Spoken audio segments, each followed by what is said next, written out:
una pregunta que te quiero hacer, Así es. que me pareció muy interesante, que mencionamos al principio, mencionaste.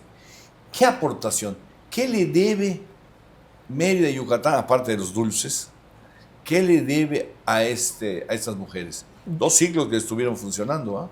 Aproximadamente 3 siglos, ¿no? 271 siglos. años. Yo creo que la importancia del convento que hay que señalar y sobresalir es la educación. No había escuelas.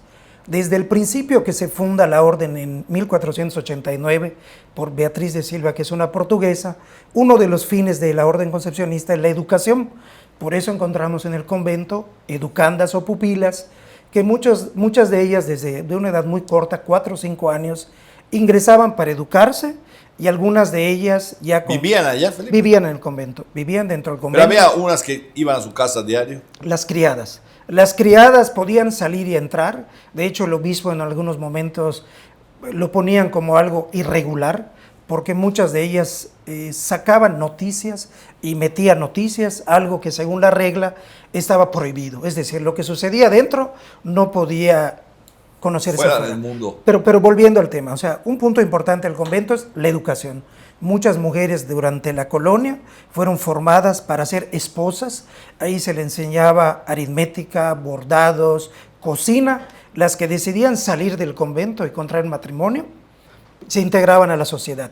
Las que decidían una vida religiosa se quedaban y ahí seguían el noviciado y profesaban. Ahí están los expedientes de cada una de ellas, donde señalan: fui educanda del convento desde los 5 años. Es decir, ahí vivían en el convento hasta que culminaban la profesión.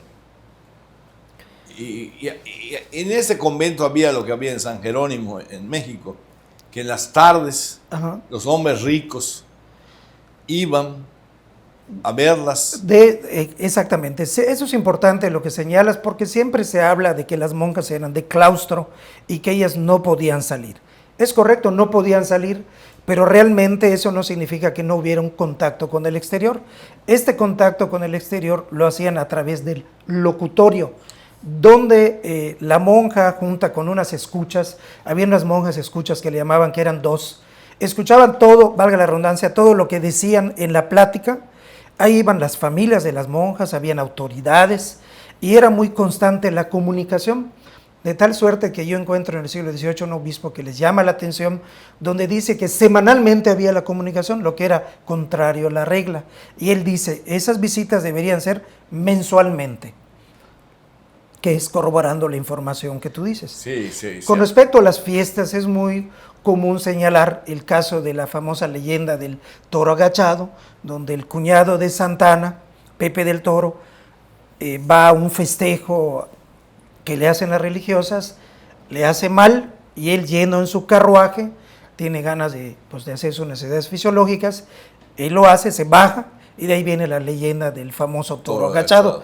Y sí he encontrado un documento donde el obispo le llama la atención a la abadesa que el convento no era para esas festividades y prohíbe la entrada de las autoridades para ese tipo de fiestas, que es lo que tú señalas. Sí. Interesante. Muy interesante. Había gente, hombres, vamos a decir, ¿no? También hombres y mujeres, pero había hombres que tenían adicción a las monjas. Las tenían que ir a ver. A una o dos. No era una cosa sexual. A lo mejor sí era un elemento, hay elementos de enamoramiento, pero las contemplaban. Me imagino que algunas jóvenes estaban muy bonitas y vestidas así con el traje. Que el traje de las concepcionistas es azul, es azul con blanco. Azul inclusive con blanco. Lo que dices es tan cierto, Gonzalo, que me llama la atención que en el siglo XVIII el obispo dice que al terminar la misa, iba la gente de la misa al coro bajo y en las rejas se agarraba de los fierros para ver a las religiosas. Yo digo, en el siglo XVIII, después de que desde el siglo XVI ya había un convento, qué curiosidad había para verlo. ¿Qué es lo que tú dices? Las veían porque ellas, como no podían tomar la misa afuera, estaban desde el coro bajo y tenía como una tela negra. ¿Está hasta la fecha? Sí, bueno, la tela no, la reja sí, pero desde allá afuera estaban viendo. Entonces dice el obispo que eso les quitaba la tranquilidad que ellas deberían tener. Pero es muy común lo que tú dices, mucha gente iba a visitar a las monjas por consejos, era como un estatus social el hecho de que estén allá, un prestigio para la familia, de que muchas personas de fuera visitaban a las monjas Sí. por diversos fines, que es lo que tú comentas. Sí, sí, sí, sí, sí. Bueno, se le debe en el campo de la educación, se ve en el campo de los dulces. La repostería. La repostería, o sea, ellos inventaron los dulces. Hortalizas. Claro. En la parte poniente había un terreno Ellas donde las se vendía. trabajaban personalmente. Ellos las trabajaban personalmente, sí. He encontrado documentos donde al final se vendían en las tardes las hortalizas, al día siguiente temprano, todo tipo de hortalizas, Sí. chocolates, se vendían chocolates. Aunque no lo podían tomar en No lo- Cuaresma. Es correcto. Porque las excitaba sexualmente. Eso se comenta. Entonces, De hecho, lo prohíbe, el obispo en claro. algún momento dice, se prohíbe hacer el chocolate. El chocolate. Así es. Sí. Imagínate tú, en Cuaresma. El resto del año si se alborotaban, pues hay cosas de ellas, ¿no? Así es. Felipe, ¿qué más nos cuentas de tu inmensa, vasta investigación? Yo sobre creo que este- es importante señalar, tú mencionabas hace rato que la sacaron. El 12 de octubre de 1867, cuando vienen ya las reformas liberales de Juárez, toma el poder Manuel Cepeda Peraza, El comandante Matías Cámara lo saca el comandante Matías Cámara, que es el que ya entra al convento y la saca con su caballo. con su caballo. Entonces, ese acontecimiento se llama como la exclaustración. Correcto. 20 religiosas, junto con seglares, junto con niñas pequeñas, grandes y sirvientas, salen del convento.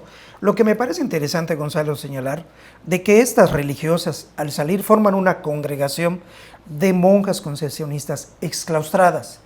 Y a pesar de todas las limitaciones que les pone las leyes liberales, entre ellas no asociarse, viven con sus familias, ellas siguen teniendo una organización similar a la del convento. Le siguen llamando abadesa a la abadesa, la última es Epifanía, La hermana de don Justo. la hermana de don Justo Sierra O'Reilly, luego sigue Sor Regina, muere ella en el 1889, o sea, Epifanía, eligen a ella, llevan un control económico similar, obviamente ya no había un mayordomo, pero entre ellas se organizaban para subsistir.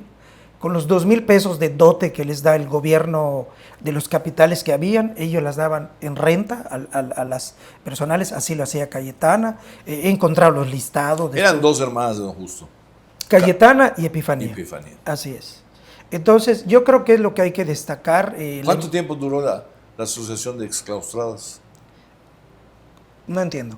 Sí, fundaron Una congregación de monjas. ¿Cuánto tiempo estuvo vigente? Ah. Hasta que fueron muriendo. Son 20 que salen y tenían una edad muy avanzada. La mayoría tenía entre los 40 y 50 años. En los 10 años posteriores a la exclaustración mueren varias de ellas. Ya quedan muy poquitas. De hecho, la última que muere es la que Sor Catalina Peón, la que encontré hace poquito en Lourdes. Sí. Ahí está su lápida. Inclusive hay no sé si un monumento, una réplica de ella. Como 10 años duraron ellas posteriormente a que fueron... Hay una anécdota muy bonita, bueno, no bonita, pero muy simpática. Ajá.